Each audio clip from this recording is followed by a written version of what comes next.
Je répète. Répète. I'm Blumel. And I'm Anisa Cameron, and we're Wind Up Radio. 2023 Artists in Residence at the Diefenbunker Museum. Our exhibition, Cold Comfort for a Hot World, is running now until February 4th. Cold Comfort for a Hot World is a series of songs and video installations as well as a multimedia installation. We were really inspired by Cold War preparedness at the Diefenbunker, and we wanted to look at maybe what we could learn from that time and apply it to what's going on now. There's no shortage of uncertainty in the world. The exhibition is looking at how to have a good time during that uncertainty and what we say to each other, how do we make sense of the world around us. So why don't you come along and join us as we take you through our exhibit, Cold Comfort for a Hot World, here at the Diefenbunker Museum. Come on, let's get Bunky into Bunky. Oh, just a minute. What? Anisa? Yeah? They're playing our song! How is that even possible? This is a rotary I know. phone. What wonders of technology await us on this journey? Guess we're gonna find out. We're gonna meet Joy and Eric. They're here for us. Also, we got our friend here using a newspaper to shield himself from a nuclear blast. Who knew? So here we are in the Federal Warning Center, and as promised, you're gonna meet Joy and Eric.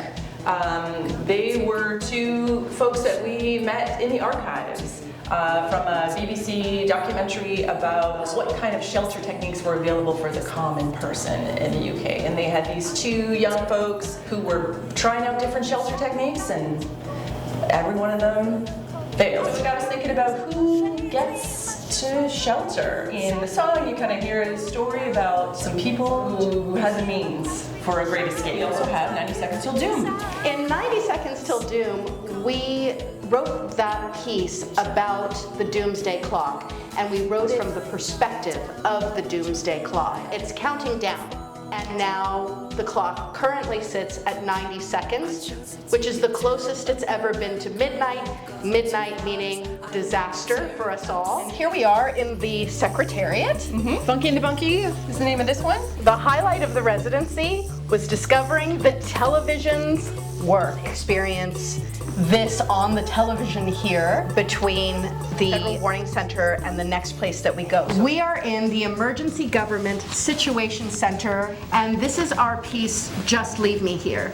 As two white women who are Gen X, who grew up in North America during a time of relative affluence and peace, we have lived a life of tremendous privilege, and therefore we recognize that we don't really have the skill to survive should the worst happen. So Just Leave Me Here is about us saying, we know that we're not going to be useful, and so just let us go. One of the things that we were reflecting on as we were preparing this work was also the idea that the end of the world has been a reality for a lot of different people already, particularly Indigenous communities in this country we call Canada. In the coping corner, we got books, we've got resources. We wanted to also include some of the research that we did so that people who felt like they wanted to reflect on end times do that by looking at some voices we think are really interesting and important right now. We're here at the vault, the Bank of Canada vault. One of the things that we thought was fascinating about the bunker is that this was built to hold the gold. It's the most secure place in this entire facility, and it's meant to keep the gold as the safest thing, even though there would be 500 people in this facility trying to survive whatever kind of catastrophe had happened outside. And that's what inspired this idea of, we're here for a good time, not a long time. You can't take it with you. So our piece is about endings, but these endings, no matter your belief structure, whether you are a person of faith or you're a person of science, an end is never really an end, and we are ultimately eternal. We spent a lot of time in the archives. We started with a question about wanting to learn what we could about living with uncertainty by looking at Cold War preparedness, and there was all kinds of gems in the archive that really gave us examples of what communication was like during the Cold War, what kind of messages people were receiving. There was music, there were audio files, there was video, there were leaflets, all kinds of things. So we started with that, doing research, and then we started building songs together inspired by that work, and then worked our way to some video work, and all along the way reflecting on what was going on at the time. Part of the process was mapping out the journey that we wanted people to take through the exhibition. And that journey became more solidified when we recognized what technologies were available to us here in the bunker. We're very much into a future from the past aesthetic, and when we discovered that the televisions worked, when we discovered that there was an intercom system, when we discovered the unique auditory experience of the vault, it was like a dream come true for us.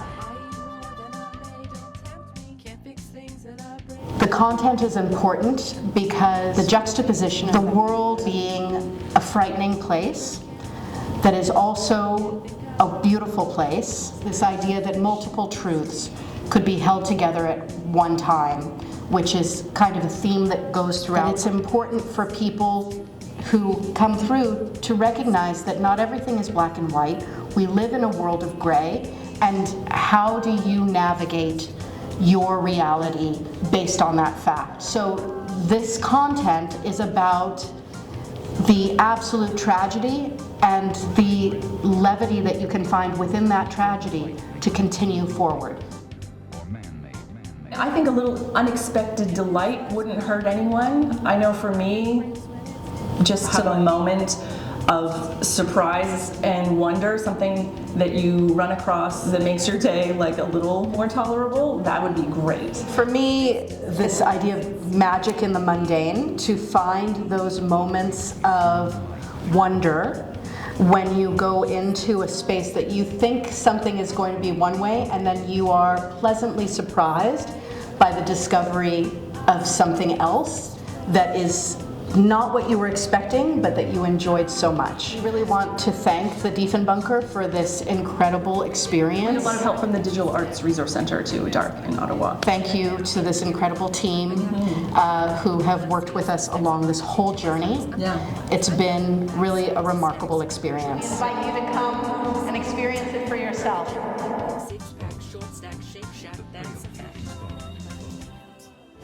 We're here for a good time, not a long time. You can't take it with you.